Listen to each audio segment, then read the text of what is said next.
Assalamualaikum warahmatullahi wabarakatuh. Waalaikumsalam warahmatullahi wabarakatuh. Selamat pagi semuanya. Pagi. Apa kabar? Baik, alhamdulillah Bu. Alhamdulillah. Sebelum kita memulai pelajaran kita pada hari ini, marilah kita berdoa terlebih dahulu. Berdoa mulai. Berdoa selesai. Baik, untuk pelajaran Ibu hari ini ada yang tidak hadir atau hadir semua? Hadir semua Bu. Oke, alhamdulillah kalau gitu. Untuk pelajaran kita hari ini yaitu kita akan belajar tentang materi berwudu. Ada yang sudah pernah belajar berwudu? Belum Sudah ya? Bu. Oh, udah, kalau belajar wudunya udah Bu, cuman ini Oke, pengertiannya belum. kalau di SD sudah ya. Nah, hari ini kita akan bahas kembali tentang pengertian berwudu. Udah ada yang tahu belum pengertian berwudu? Belum Bu. Oke, Ibu akan jelaskan. Pengertian berwudu. Secara bahasa, pengertian berwudu berasal dari kata wudu'a yang berarti bersih atau indah. Kemudian, pengertian berwudu secara syara, yaitu membersihkan anggota-anggota wudu. Maksud anggota-anggota wudu di sini adalah yaitu mulai dari muka hingga kedua kaki. Nah, perintah berwudu yaitu terdapat dalam Al-Quran surat Al-Ma'idah di dalam Al-Quran, yang berarti, hai orang-orang yang beriman, apabila kamu hendak melaksanakan sholat, maka basuhlah muka, kemudian membasuh kedua tangan hingga siku, kemudian membasuh sebagian kepala, terus kemudian membasuh kedua kaki sampai mata kaki. Kemudian diriwayatkan juga dalam sebuah hadis yang diriwayatkan oleh Utsman bin Affan radhiyallahu anhu, Rasulullah shallallahu alaihi wasallam bersabda, barang siapa yang melakukan wudhu dan membaguskan wudhunya, maka akan keluarlah dosa-dosa dari badannya, sampai-sampai ia akan keluar dari bawah kuku-kukunya. Nah, ketika kita melakukan wudhu, kita seolah-olah menggugurkan dosa-dosa kita, seperti ketika airnya keluar dari tangan kita turun ke bawah. Nah, itu seperti itu ya. Paham? Paham. Oke, selanjutnya kita sudah mengetahui tentang pengertian wudhu secara bahasa, secara syara. Nah, wudhu ini juga tentu memiliki syarat wudhu. Yang pertama, ada yang tahu syarat wudhu itu apa aja? Yang pertama, Beragama Islam. Oke, benar sekali. Yang pertama, beragama Islam. Yang kedua, balik. Ada yang tahu apa itu balik? Tahu Bu. Atau mumayyiz? Tahu. Apa? Sudah cukup umur. Iya, betul sekali. Kemudian yang ketiga, syarat wudhu itu yaitu memakai air yang suci lagi menyucikan. Jadi tidak boleh memakai seperti air kopi, air susu, dan lain sebagainya. Kemudian syarat wudhu yang keempat, tidak sedang berhadas besar. Paham? Paham. Nah, maksudnya tidak berhadas besar itu kalau perempuan itu sedang tidak menstruasi, seperti itu ya. Kemudian syarat wudhu yang kelima, yaitu tidak ada yang menghalangi air masuk ke anggota wudhu. Jadi kalau perempuan itu biasanya sering pakai kutek, nah itu bisa menghalangi air ke wudhu gitu kan. Jadi tidak boleh. Kemudian setelah syarat wudhu,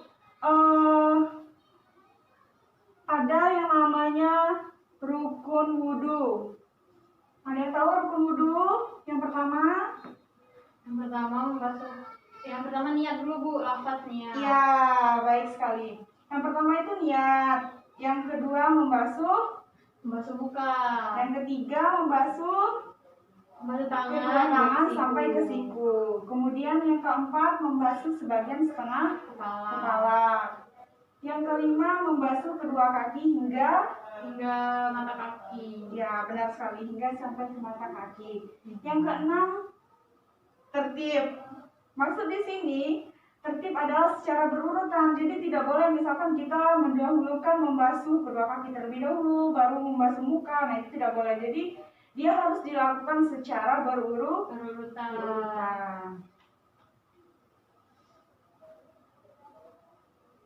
Kemudian setelah kita mengetahui rukun wudhu, syarat wudhu, terus ada yang namanya pasti tentu kita untuk berwudu itu tentu ada yang akan membatalkan wudu. Nah, salah satunya yang membatalkan wudu itu ada yang bisa menyebutkan?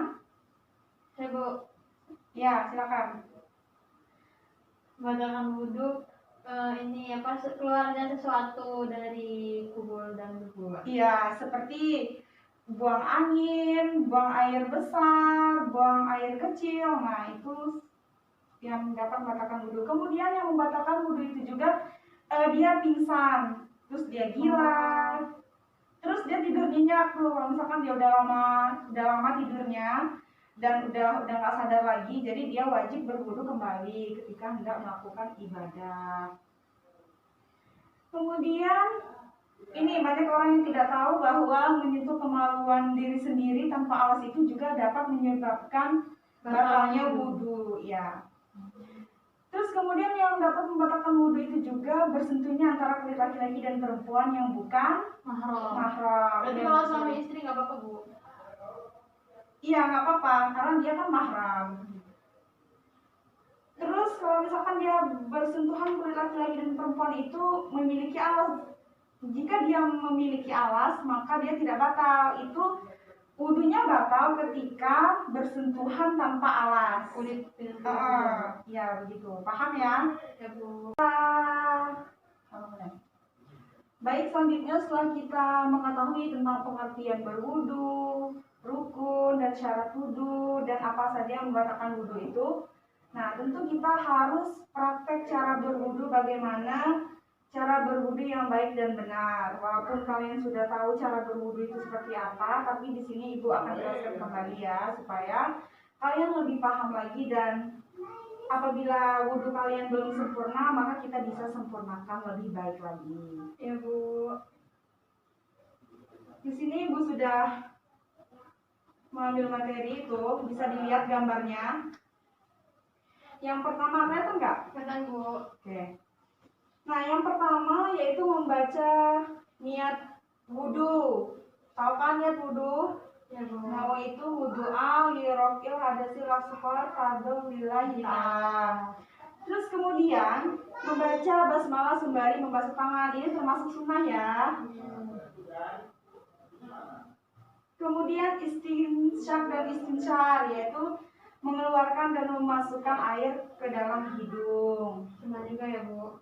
Ya. Kemudian yang pertama ini termasuk rukun ya, harus membasuh wajah. Nah, membasuh wajah itu kalian harus benar-benar membasuh wajah dari ujung telinga sini sampai benar-benar semuanya terkena sampai ke dagu bawah sini ya, karena itu termasuk bagian dari muka. Jadi tidak boleh membasuh muka hanya di depannya saja, apalagi kalau misalkan wanita tuh suka wudhu yang kayak cuma di depan-depannya aja, jadi itu nggak boleh ya. Nah, kemudian seterusnya membasuh kedua tangan. Nah, membasuh kedua tangan ini kalian bisa lihat seperti apa? Dari atas ke bawah gitu ya Bu. Harus dari atas ke bawah. Dia tidak boleh harus dari atas dulu ke sini sampai ke bawah, atau nggak boleh. Dia harus dari bawah ke sini dulu kayak gini ya. Seperti yang dilihat pada gambar. Jelas ya? Jelas Bu. Kemudian membasuh setengah kepala. Nah, ini untuk laki-laki, tapi kalau untuk perempuan dia hanya seperti ini. Laki-laki sampai bawah sini kan Bu? Iya, dia kalau laki-laki harus begini ya. Balik lagi. Ya seperti itu. Paham ya?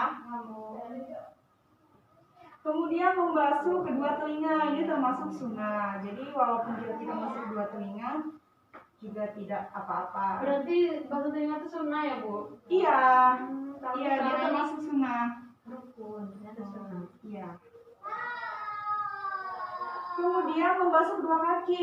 Nah, membasuh kedua kaki ini kalian benar-benar harus membasuhnya sampai ke mata kaki. Tahu kan yang di kaki, mata kaki? Ya, benjolan. Iya benar sekali. Nah, di situ harus benar-benar tercuci. Apalagi tumit, biasanya orang-orang suka nggak kena bagian tumitnya gitu. Jadi harus benar-benar kena. Kalau nggak, wudunya bisa batal, nggak jadi wudunya. Terus kemudian berdoa setelah berwudu. Ini termasuk sunnah wudu. Walaupun tidak berdoa setelah wudhu juga tidak apa-apa, tapi untuk mendapat pahala kita bisa berdoa setelah wudhu. Oke, baik, setelah Ibu jelaskan tentang praktik cara berwudu, di sini ada yang berani ingin mencoba mempraktekkan cara berwudu? Oke, baik, silakan ke depan. Mau lihat alat peragaan ini atau seperti biasa yang sudah kalian ketahui berwudunya? Yang dipelajarin tadi aja, Bu. Oke. Di sini saya sebagai air mancurnya ya. Nah, silakan berwudu. Ini bayangkan seperti air yang sedang mancur. Yang pertama, niat ya membaca basmalah. Cuci tangan sunnah ya, Bu. Cuci tangan, terus kemudian Masuk ke rukun. ini Istinsyak. dan istinsar. Oke. Nah, kemudian masuk rukun yaitu membasuh muka. Dari mana muka? Dari sini. Ujung Sini, telinga sini. ya sampai sini. 3 kali ya, Bu? Ya. Kemudian membasuh Kedua tangan. ya, Gini ya, Bu? Nah, seperti itu. Hingga 3 kali. Kemudian membasuh Bagian kepala. setengah kepala. Nih. Kalau untuk perempuan. Kemudian Terus ini apa? Telinga sunnah. Telinga sunnah. Terakhir kaki. Kaki. Tinggi Nah, kaki itu kaki harus hingga ke mata kaki. Bagian tumit harus benar-benar terkena ya. Ya, Bu. Kemudian berdoa. Doa. Ya, setelah berwudu berdoa. Bisa ya, Bu? Nah, terima kasih.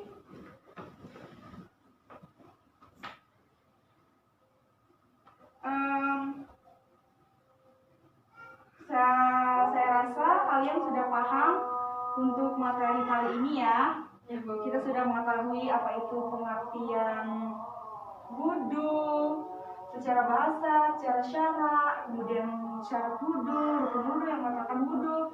Terus kita juga tadi salah satu teman kalian sudah mempraktekkan cara berwudu.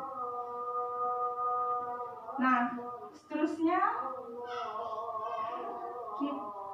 siapa yang ingin menyimpulkan materi yang sudah kita pelajari hari ini? Apa saja yang bisa dapat kalian ambil? Mau nanya. Oh ya, silakan. Apa sih hikmah kita dari berwudu itu? Oh, oke. Oh, jadi hikmah dari berwudu itu seperti yang tadi Ibu jelaskan, kembali lagi materi yang di awal. Nah, diriwayatkan dari sebuah hadis yang diriwayatkan oleh Utsman bin Affan radhiyallahu anhu, Rasulullah SAW bersabda, barang siapa yang melakukan wudu dan membaguskan wudunya, maka akan keluarlah dosa-dosa dari badannya, sampai-sampai ia akan keluar dari celah-celah kukunya atau bawah-bawah kukunya. Jadi hikmahnya itu yaitu menggugurkan dosa-dosa kita, salah satunya seperti itu. Jelas? Jelas, Bu. Oke, terima kasih. Yang ingin menyimpulkan pelajaran kita atau materi pelajaran kita pada hari ini, ada yang mau? Coba, Bu. Oke, coba silakan. Berwudu secara bahasa berasal dari kata wudu'a yang artinya itu ini bukan sih, Bu, apa? Bersih, Oh ya, iya, bersih, nah, bersih, membersihkan, bersih. ya. Dan tentunya dengan kita berwudu, kan berwudu ini sebelum melaksanakan kewajiban seperti sholat, Iya. baca Al-Quran dan segala macam yang berhubungan dengan kewajiban. Berarti wudu ini termasuk hukumnya wajib ya, Bu, kalau misalnya? Iya, untuk melaksanakan ibadah seperti sholat atau ibadah-ibadah yang lainnya. Oke, baik sekali. Terima kasih atas kesimpulan pada kali ini, pertemuan kali ini. Kemudian untuk minggu depan kita akan belajar tentang mandi. Nah, itu kita akan pelajari minggu depan. Untuk pelajaran kita hari ini saya cukupkan sampai di sini. Semoga pelajaran materi berwudu tentang hari ini bisa kita terapkan dengan baik dan benar di dalam kehidupan sehari-hari. Terima kasih. Sebelum kita menutup pelajaran hari ini, marilah kita mengucapkan lafaz hamdalah. Saya akhiri, wallahul muwaffiq ila aqwamit thoriq. Wassalamualaikum warahmatullahi wabarakatuh. Waalaikumsalam warahmatullahi wabarakatuh.